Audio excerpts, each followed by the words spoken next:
the... oh, God, my head. Yeah, sorry about that. God. Oh, how hard did I hit my head? I did hit you pretty hard, but I'm not an illusion. Wait, you're future me. Or, I guess since I caught up with the timeline, present me? I'm neither. What?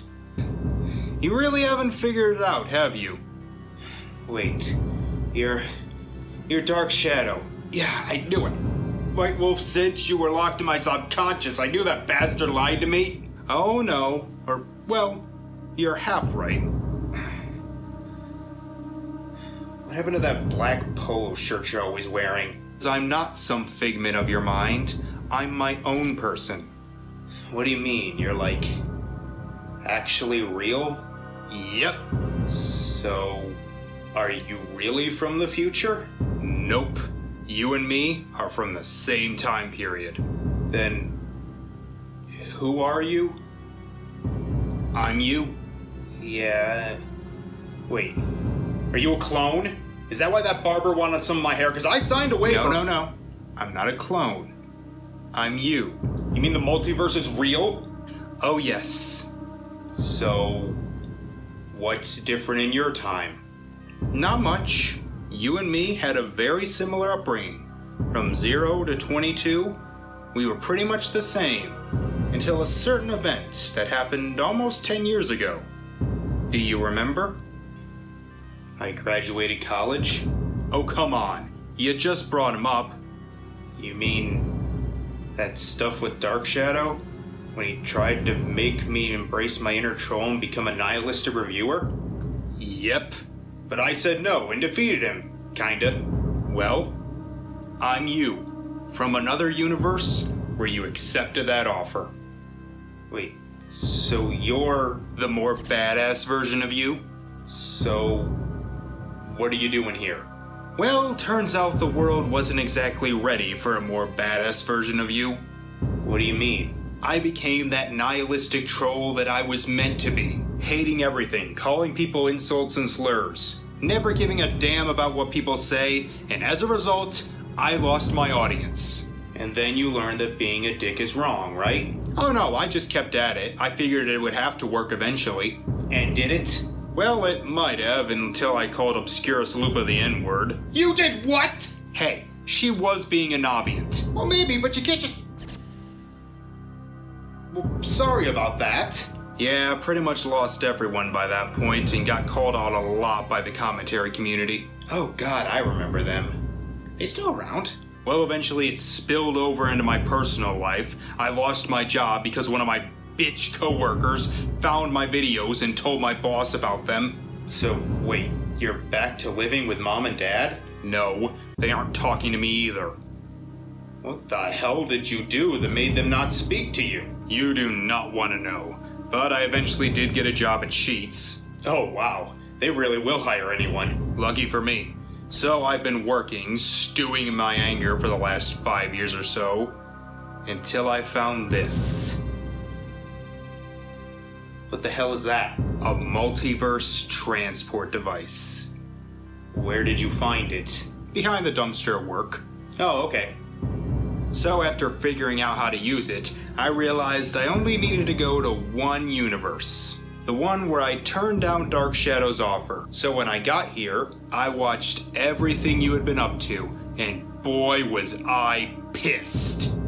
I do have that effect on people. I saw you happy and kind with fans and family, a job you don't hate, and student loans paid off. And you realized you wanted to be like that. Hell no, I was pissed you were happier than me. So I thought up this plan to pretend to be you from the future in order to get you to review these things. What, to turn me into you? Nope, just to annoy you. Of course. And now that I've had my fun, it's time for you and me to review the most overrated film in history.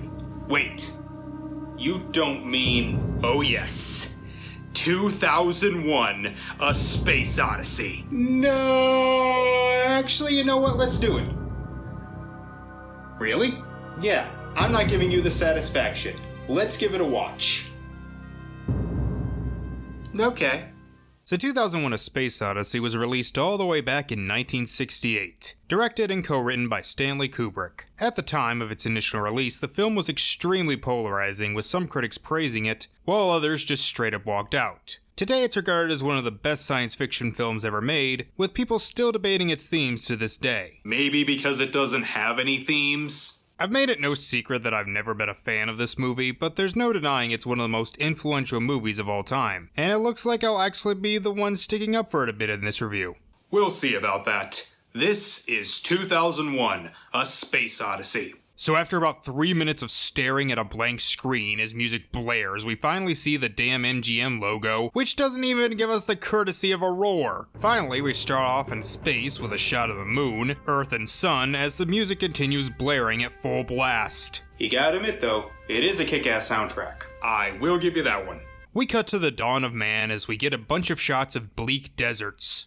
But they're very pretty shots of bleak deserts. And this goes on for a few more minutes before showing us some primates, before one is attacked. You know, that looks a little too real. I hope that guy in the monkey suit is okay. From the leopard, yes, but they shot him soon afterwards for being a commie. A rival tribe comes over and chase them away from their waterhole, but thankfully they just so happen to find a giant candy bar.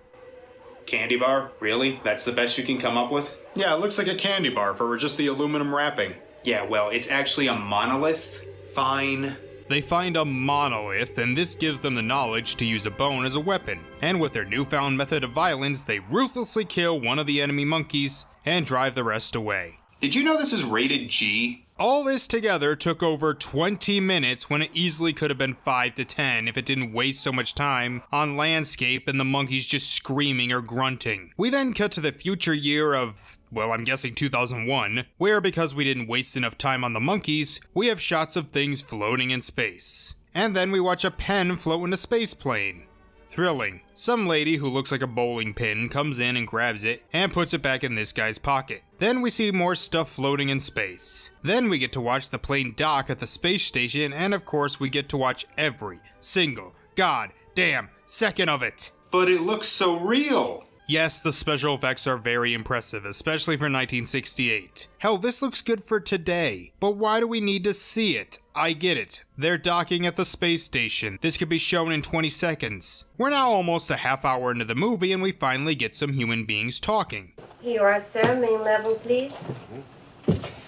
Right.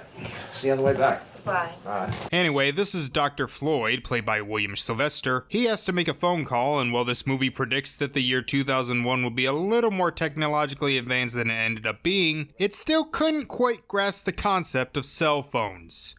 Hello. Hello. How are you, Squirt? Are you coming to my party tomorrow? I'm sorry, sweetheart, but I can't. Why not? Well, you know, Daddy's traveling.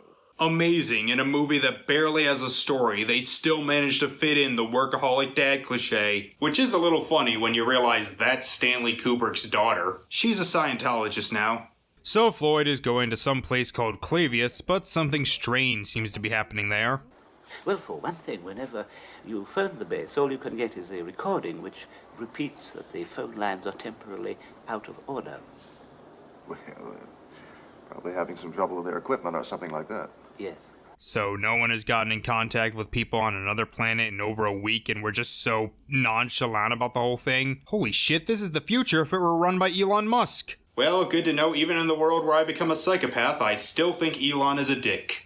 There are rumors of an epidemic on Clavius, but Floyd isn't willing to talk about it. So it's about 20 years too early, but otherwise kinda got it. And then we get more shit floating in space. But this one also includes watching people eat and walk upside down. Yeah, but you gotta admit, the production design is great. Compare this to something like Star Trek the Motion Picture, which is also filled with a lot of padding, but has such drab and gray sets and costumes. Great, it's better than the worst Star Trek movie. Whoop-de-doo. Although this part with the space toilet is pretty funny. So they finally get to Clavius, which is on the moon, but we still have to see them dock and get lowered into the base, which has to be done as slow as possible. And now, almost 45 minutes in, we can finally get the story going. And, of course, his congratulations on your discovery, which may well prove to be among the most significant in the history of science. Now, I'm sure you're all aware of the extremely grave potential for cultural shock and social disorientation contained in this present situation, if the facts were prematurely and suddenly made public without adequate preparation and conditioning. Okay, all that sounds fascinating. What's next? Oh, for fuck's sake. Alright, at least this one doesn't last that long, and we see that there's some object that apparently was deliberately buried on the moon over 4 million years ago. That thing turns out to be one of the monoliths we saw earlier in the movie. They just kind of stare at it for a while, you know, as scientists do.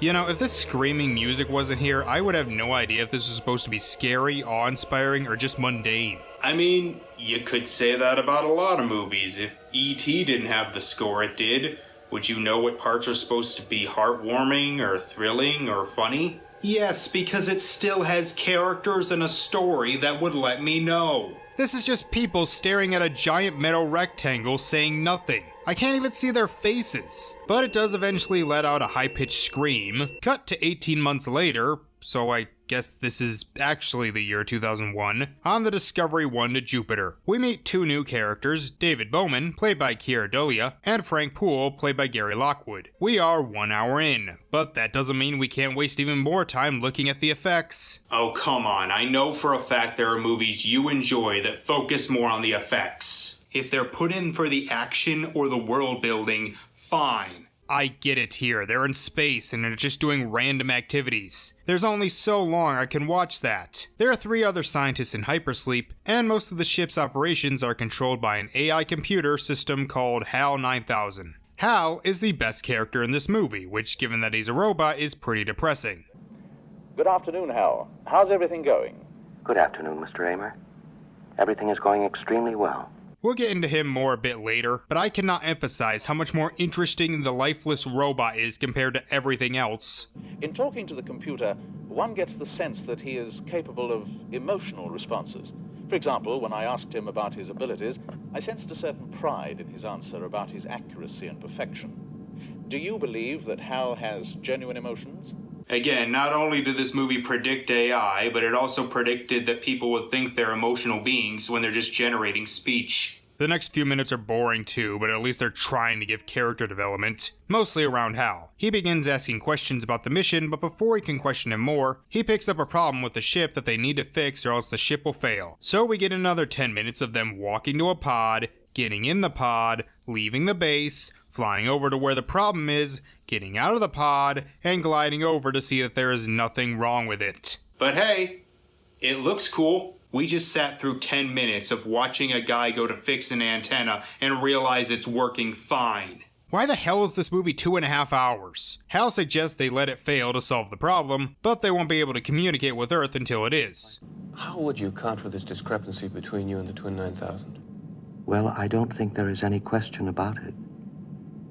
It can only be attributable to human error. Seriously, this thing is scary. When Dave and Frank try and talk privately about him, it turns out Hal can read lips, and realizes that they'll disconnect him if he's wrong. So like, well, a living thing, he tries to protect himself. While Frank goes to replace the antenna, Hal blasts him into space with a broken airline. So I guess he's about to have his own version of gravity. Dave goes out to save him, and it is a legit suspenseful scene. One of the few points where the slow pace actually helps. And even though he gets him while he's gone, Hal ends up killing the astronauts in hypersleep. It's legit creepy. You seem to be saying quite a few good things about the movie. Whatever. As good as Hal and all this is, wasn't this movie about a monolith on the moon? That thing we spent 40-something minutes on? Dave tries to get Hal to open the pod bay doors. Open the pod bay doors, Hal. I'm sorry, Dave. I'm afraid I can't do that.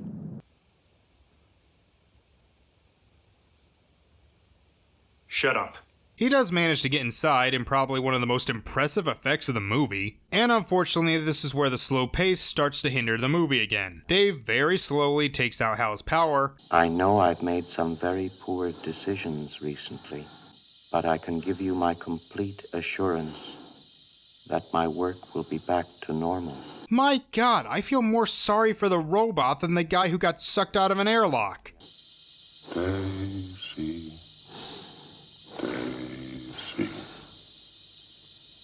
give me your answer too. Boo!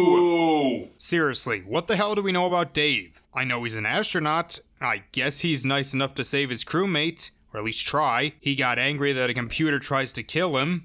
That's about it. He sees a video transmission from Floyd saying that they're there to find out what the signal was earlier. And so once he hits Jupiter, he finds another monolith, goes into it, and then the movie takes some acid.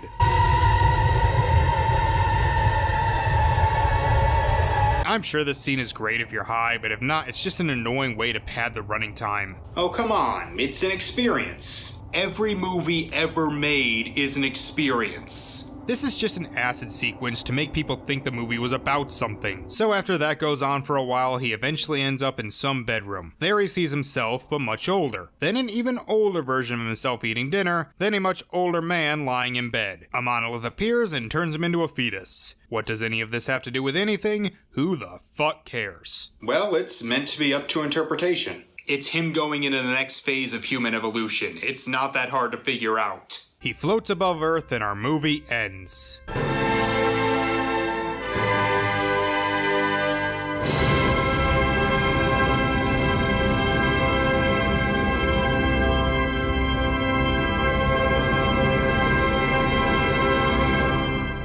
Holy fuck, this was terrible. It's slow as shit, the characters are lifeless cutouts, it's padded out with pointless shots of landscape and stuff floating in space, and it's pretentious. It thinks it's smart by not giving the audience any clue on what the fuck's going on to make them think it's deeper than it is. The movie's bullshit, and if you like it, you're a sheep who just wants to look intellectual when you're actually a dumbass. Hey, dude, could you maybe calm down a bit? What, are you really telling me you like this movie? Not really, but I do kind of get it.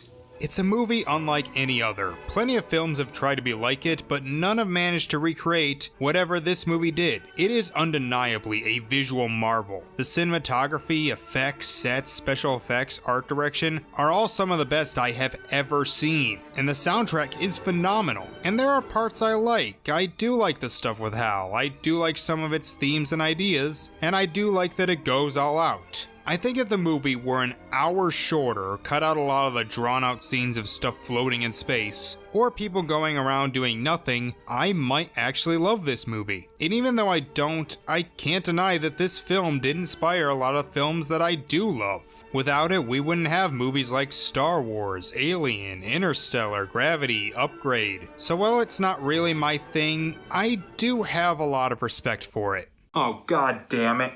What's wrong? I don't know. I just thought I could break you. I think I'm pretty unbreakable at this point. You just seem so much happier. Well, that's what happens when you're not a dick. I wish someone told me that a decade ago. Hey, it's not too late. I've burned too many bridges. Then you can just rebuild them. How? Well, first start with Mom and Dad. I guarantee if you talk things out, they'll forgive you. I said some pretty shitty things. I'll help you. You will? Yeah. Go try and work things out with them. I guarantee they'll hear you out, and then we can try and get your life back on track. Together.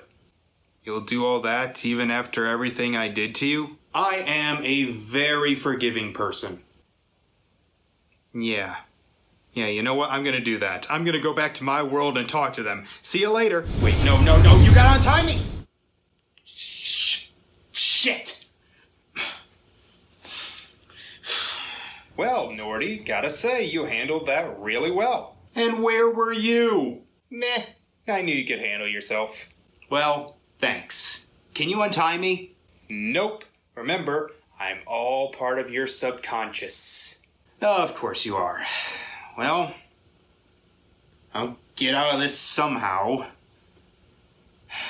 And then I have one more thing to do.